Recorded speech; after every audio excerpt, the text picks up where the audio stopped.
Hello, Irwin. Hello, Natalie. How are you?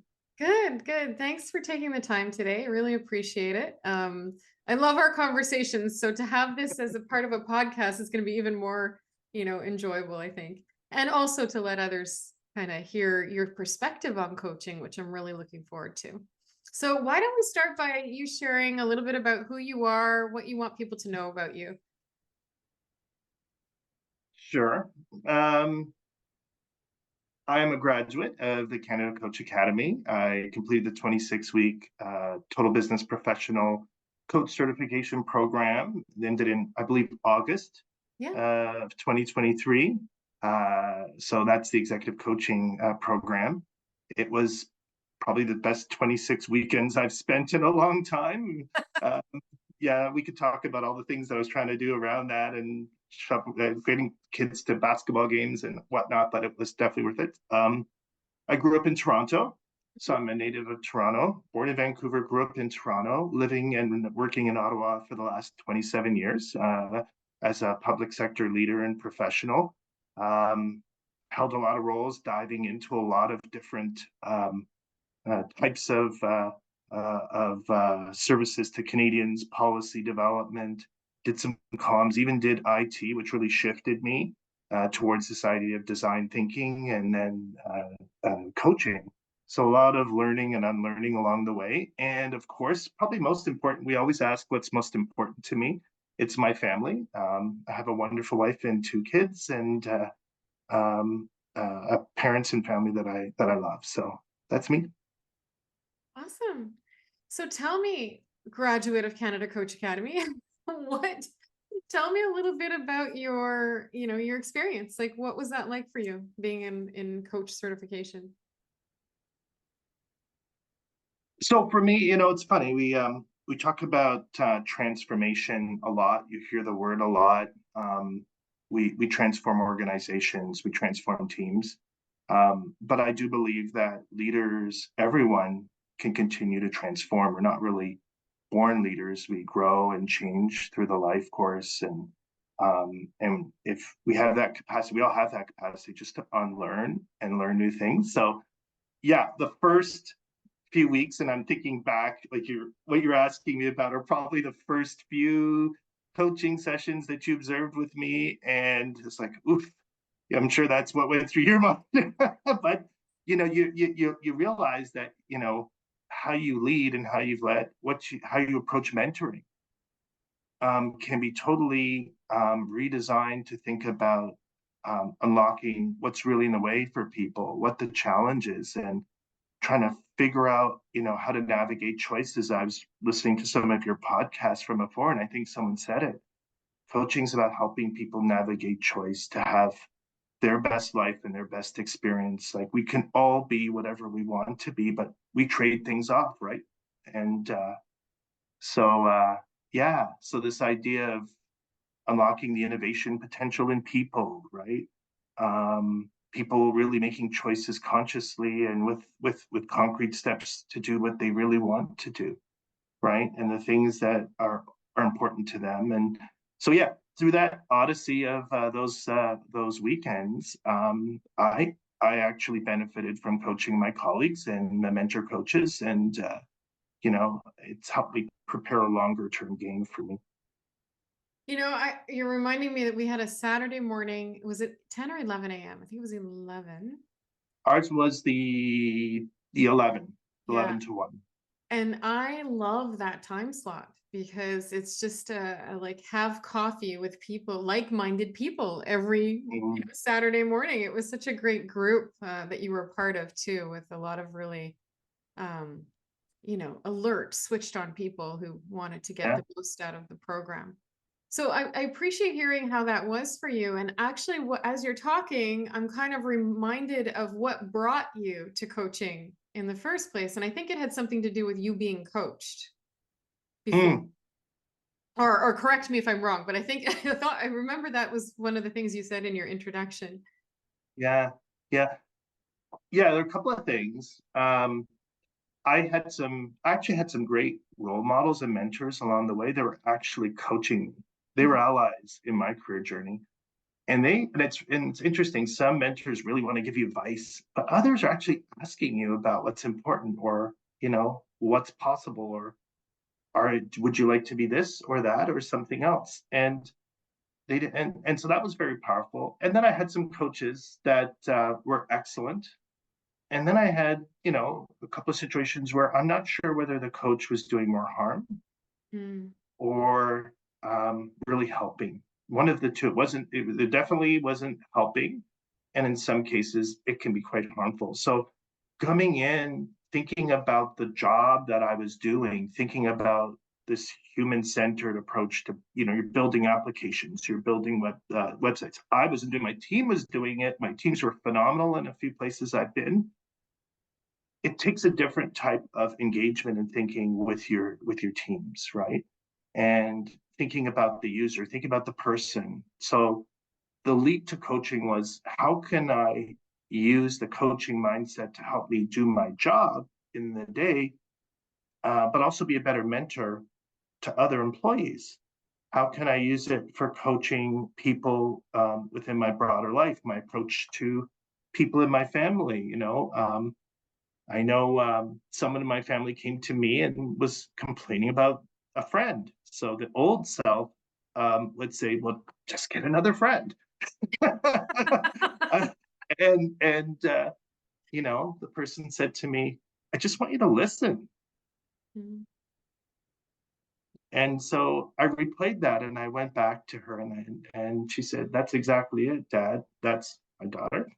Yeah. Coaching is amazing for that. Mm.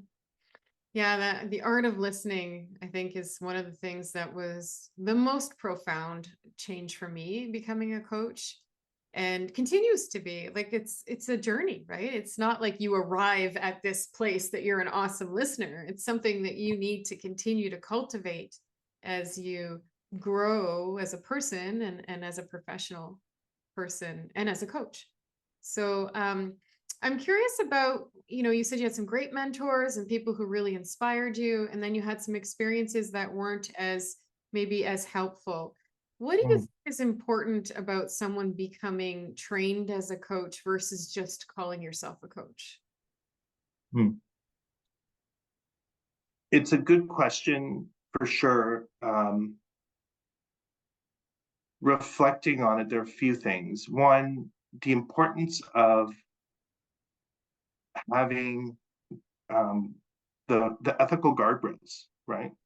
Confidentiality and trust, I believe, are one of the most important things that anyone, whether you're a coach, you're coaching as a business, you're coaching as a leader, you're working with other employees or people in your community, you need to maintain that trust, right? Because you don't get to where you really need to be with people if you don't maintain that. The second would be, I think, understanding the questions to ask that don't turn to more advising and mentoring and consulting, right? Without really knowing the person either. So it's interesting. Um, you can have a lot of technical knowledge. It was one of my learning. You can have a lot of experience in a particular part of your career. And there's this temptation to say, I've seen that. And here's what you should do. But when I think about this idea of design thinking or coaching, it's about that beginner's mindset. There's a lot of commonalities there. You have to approach it from not a point of knowing, but that you don't have all the answers. Mm. And And then, there are things that people have in their past, their experience that you don't know, where they were born, where they grew up, their cultural background, their lived experience. And it's very dangerous to make assumptions about what is the best for them or what course of action they should take. mhm. Yeah. Oh, you're so right about assumptions and presumptions that we make. I think that's one of the things that that coaching challenges quite a bit is this, what's at risk for you not knowing? and for you to allow the question to land and to open up someone else's expertise and knowledge and inner wisdom. The other thing that you're saying is also profound is the cultural aspect of knowing Mm, your client, right? And we talk about that. I think the place yeah. where it comes through the most in the training is when we talk about metaphor. Because when we're talking about metaphor, we're saying use the client's metaphor, not yours as the coach, right? Because the coach, Mm, as we each have our own bias and our own meaning and our own story making that we do. Metaphors are personal to us. So listening for the metaphor and then expanding on the client's metaphor versus your own, knowing that culturally a metaphor may not land, right? And that's kind of like what you're talking about in terms of even just making an assumption about what's good for someone. That's why advice doesn't work, right? Advice is mm. a tricky, slippery slope sometimes.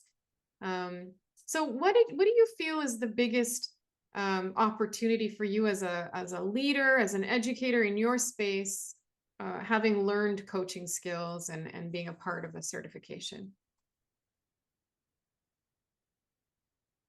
Well, for me, something that you talked about, I've listened to a couple of your podcasts, and the one that really sat with me was, I think it was the very first one.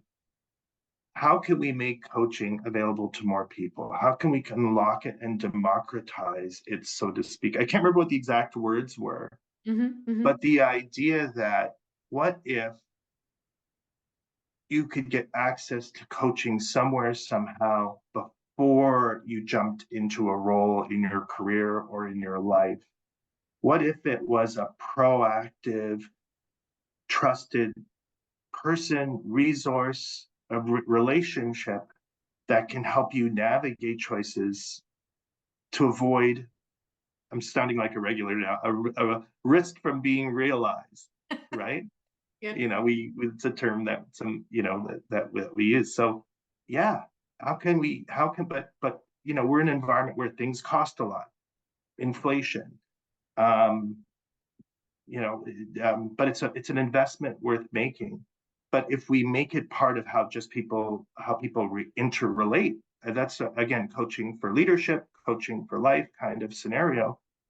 If we started to use mentoring in a more strategic way and coaching in a more strategic way, could we reap those benefits more broadly for people, no matter where they are in their job, no matter where they are in their company, no matter where they are in their life, as opposed to something that's only for executives or something that's only for people that need it because of a situation. So anyway, that's kind of, I think, the strategic big idea that you've talked about. That is something that I'm actually quite curious about. Hmm. Well, yeah, my passion is about multiplying the impact, but also the gift of coaching, right? And to do that, we need to make it accessible. Right now, the industry is unregulated. The pricing is very different across the board. It can be very expensive. And, you're reminding me, which is kind of funny.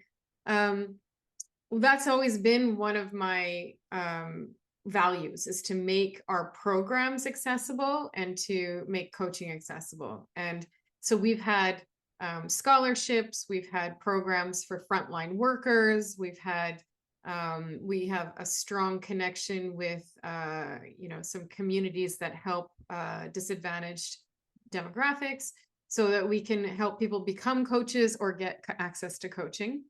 But we also have apparently really accessible pricing because we have clients who come to us and say, why are you priced so low? And I'm like, I don't know, is that true? And they wonder why. Like, and it's hard to even explain to someone, well, we want this to be accessible with payment Mm, plans and different opportunities for people to mm, join. We want it to be accessible, but it's hard not to lower your value proposition, I guess, in yeah, the view of the public by doing that, right? By yeah, being the most accessible program in terms of tuition. yeah. So it's a funny world. But I love what you're talking about and that opportunity to say, well, how can more people benefit from this? Well, it's funny you say that. And as you were speaking, I started to think about, there's a new elephant moving around the room, and that's technology, right? Yes. And I do think about that a lot. And I knew something was up when I was watching a media outlet one day, and everybody on the street, my family, were talking about this particular piece of technology, Chat GPT or generative AI or different Hmm. form applications that come with generative AI. And then I started to see how quickly the technology is moving, right? It's actually quite fascinating. And it's something that I've been extremely curious about for a number of reasons. And the power of it to be an assistive technology for us in coaching, but also the big questions that come with that possibility of democratizing it, but in a responsible way, and the human element of it, right? And there are a lot of questions that when you look at the ICF standards, and there's a working group for the International Coach Federation. I think there's a lot of really interesting things happening around the world. AI researchers are teaming up with certified coaches, and they're experimenting and innovating. But at the end of the day, when we put privacy, security, where's that information being managed and stored with clients or in organizations? Lots of questions. Are people feeling better after that experience, depending on how it's being used? That human connection, right? So Hmm. that's on my mind a lot. So is it along the spectrum of replacing a coach, a human? Is it assisting the coach? I could see applications for quality assurance and are you following the standards?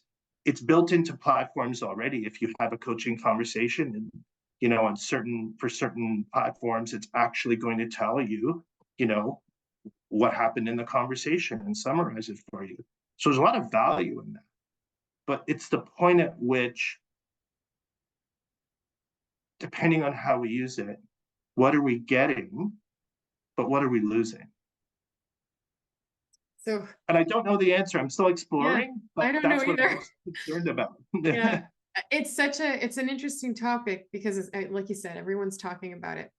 And I was in a facilitator meeting last week, I think it was, or the week before, and one of our facilitators said she was part of this offsite thing that she went to, the gathering, and it was about AI. Well, she was at a speaking event, and the person I think before or after her was talking about AI and coaching.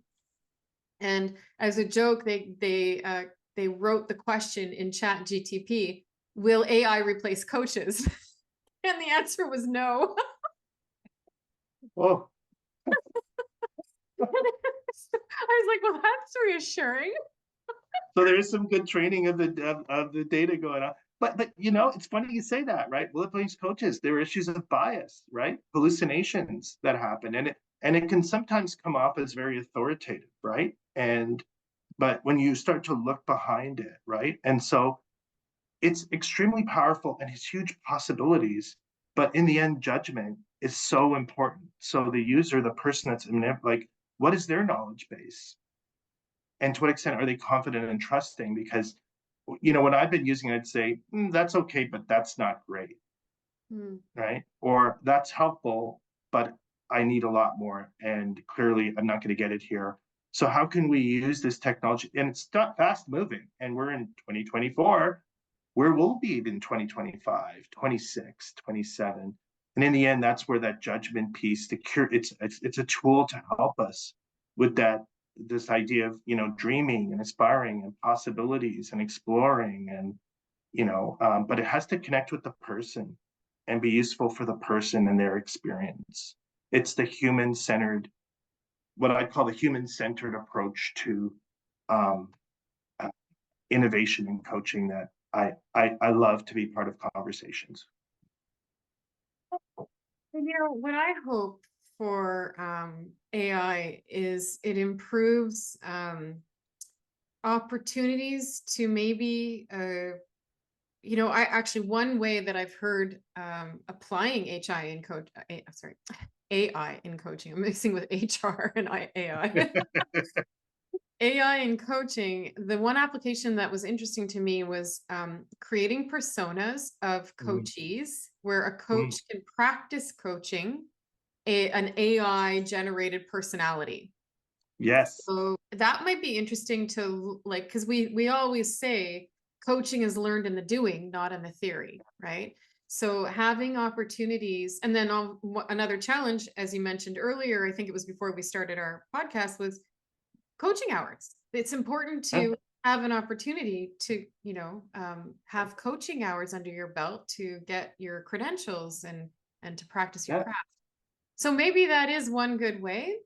But I do feel like, um, there's this exercise in one of our programs. I think you did it. It was the test your mission, and Mm, was, would you do this if it compromised your values? Would you do this if it compromised something about your financial integrity? And you have to answer yes or no to the mission statement, your mission statement, right? And for mm, me, I think that AI to bring that into coaching role, to me, would compromise what I believe is the most effective thing about coaching, which is that human connection, right? mm, It's that creating that all the trust and safety and mm. confidentiality, which I don't know how you would maintain with AI, but that confidentiality of the space you create for someone to think clearly. And I don't know how you do that with technology. Yeah. Yeah. These are all questions, right? And the more I think about it, it's true. It has a role to play, but where's the role of human connection, but digging deep, like intuition, Yeah. right? Um, Noticing things in people. But then I start to think about neurotechnologies and, brain to human interfaces. And, there's so many things that are happening within the innovation space that can actually be very helpful for people. But it's what is that ultimately the person at the center of this is looking for. What would they want? The coach, can they be effective using this technology, right? Is it responsible, right? Is it like there are ethical standards, within professions, within global organizations looking at these very same questions, right? Because just a bit of a segue, my wife was teaching a course. Was teaching a course. She was a basketball coach, right? She's working with these young women, and one year they gave her an ornament in December, right, for the holidays, and it said, "A good coach can change the game. Mm, A great coach can change a life." mm, mm-hmm, Right? And I mm-hmm, always wanted to take that ornament and cross off the game and put job, right? mm, Or mm-hmm. it could be something else. But when I think about things like technology, practice, standards, we have to get it right, because if we don't, what could we lose for the person? What could we lose for the practice? What could we lose? What could we give, right? So I just think it's so important that we stop and think critically about how we can really use these technologies for good. Bring more people in, support discovery, self-discovery. Maybe we can use it between sessions, right? Right. But think about, what is the data behind it? Can can we trust it? Can the user trust it? Or the coachee? Is it reflective of their experience? So those issues of bias, hallucinations, we talked about, some of these things will be corrected over time in certain spaces, but there's still spaces and situations where it hasn't seen it. It's not new. It doesn't fit a pattern, right? Or it's just not the reality that's actually out there, or the person's reality. So anyway, there's a lot. I love thinking about these things, Yeah. but I feel the conversation we're having today could look a little different next year. Could be look a little different. Who knows, right? Well, and from what I understand about AI, it gets smarter the more you use it, right? So it becomes more like, yeah, with more data, it knows it has more filters and more access to information to pull from, right? So I wonder though, like emotion, intuition, feeling energy connection, right? Yeah. I wonder how, like, even Zoom was a leap from in person to Zoom. People wondered, how are you going to develop connection online? Yeah. And I actually, at first it was a little bit strange, but then you get used to it and then it starts to become normalized and then you embrace it and then you use it for all of its glory, right? So it's something that takes time for people to adapt and even align to. So it's a really interesting time for sure. For sure, for sure, for sure. I actually think we've made so many more connections, right? Like if you think about, talked about democratizing, or maybe there's a better word for it, but making it available to more people, Hmm. right? Hmm. That I can have a connection with someone in another part of the country, right? Mm. And have a call and have a session, right? Like how we how coaching certification programs are delivered has changed. So it's unlocked so many possibilities for new connections and people that I still in touch with from the program. Um, that wouldn't have happened in the 1900s, right? When I was first entering my career. Yeah. Well, didn't you have an A good opportunity? friend of mine introduced me at a panel once and said Uh, that asked me what it was like when I started my career in the 1900s, and that's when I first like, um, oh, okay. that's, that's something. Oh boy. But You I'm didn't not have that an old. opportunity to meet one of your classmates? You were traveling. Didn't you meet up when? Yes, Yeah. yes, Yeah. yes, yes, yes. And this is what the connection I'm talking about. Yeah. That's another connection. And I was out there for a work event, and I said, I'm coming out. We get together. He goes, absolutely. And it was Dominic. We Yeah. got together, and I think he was one of your first or second. Was he one Yes. of your first? One of my first guests. Yeah. And we had a great conversation. It's funny how conversations like that over breakfast, we just talking about stuff, and he's actually applying a coaching mindset to my things on my mind. Is like, wow. So I didn't have to pay for it. I did. I bought him breakfast, I believe, that morning. You have to correct me, but and then he gave me a ride to where I needed to go. So just again, that idea of making connections and networks, and I think the best thing about jumping in and trying something new, it could be a learning opportunity, it could be a new job, it could be changing neighborhoods, is that you meet new people. And through new people, you get new ideas and perspective. Um, so many people in the private sector, nonprofits, Hmm. other levels of government that I met, I realized that there are so many other people out there with different perspectives. You share commonalities. It was a very diverse group, which I really, really, really liked from so many perspectives. So, Yeah. and Your through conversation. that, Yeah. yeah, Yeah. Really diverse in profession and background and experience and knowledge. It was a real pleasure. And we're seeing a lot of diversity come through in the community. Like, just when I think of diversity, I think of just the spread across different regions of the world even now, and the different professional backgrounds, that is enriching. So that leads me to kind of build on that with, what do you think, well, what was your experience in community within the Canada Coach Academy? And in terms of, like, what do you think is important about having community or when you're learning and, something new like coaching? so yeah, it's interesting. Whenever you're in a learning environment, my reflection as someone, as a learner or someone helping people learn, is that the people that you're with in that environment are there as a source of information, experience, advice, perspective, um, and you learn from them as much as you do whoever's instructing the course. But when you move on and you start to practice what you're learning, it's awesome to have a community or network that you've built from that learning experience to then say, what did we talk about there? Or what remind me, how do I approach this? Right. Or, you know, um, how are you dealing with this particular challenge or issue? Right. And so they become an extended group as they grow in practicing coaching to be an extended group of mentor coaches, if I can call it that, right? They're now your colleagues, right?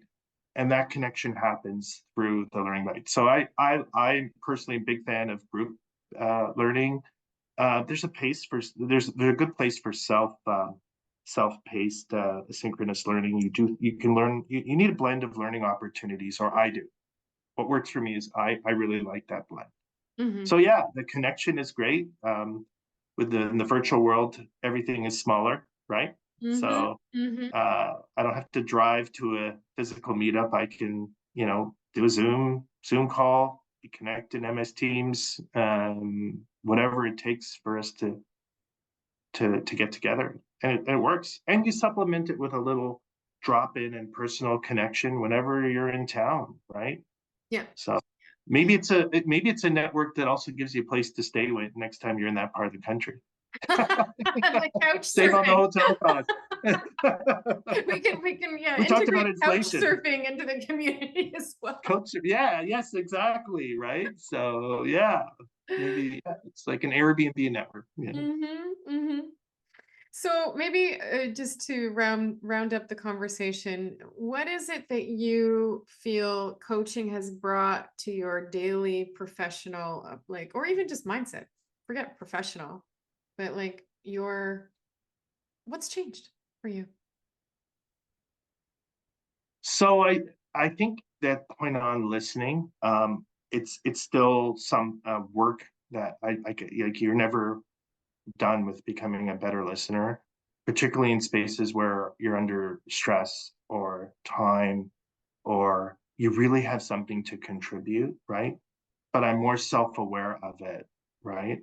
Um, and also this idea that you have to make space and for listening. I think I talked about that a fair bit when we were working together. Mm-hmm. I knew that there were certain times of the day where it's not good to have a coaching conversation. And I don't mean, during a work day, because I don't have no time, but maybe it's not a good idea to have a coaching session with someone after work, right? When you're tired, maybe you're hungry, something's on your mind from the work day.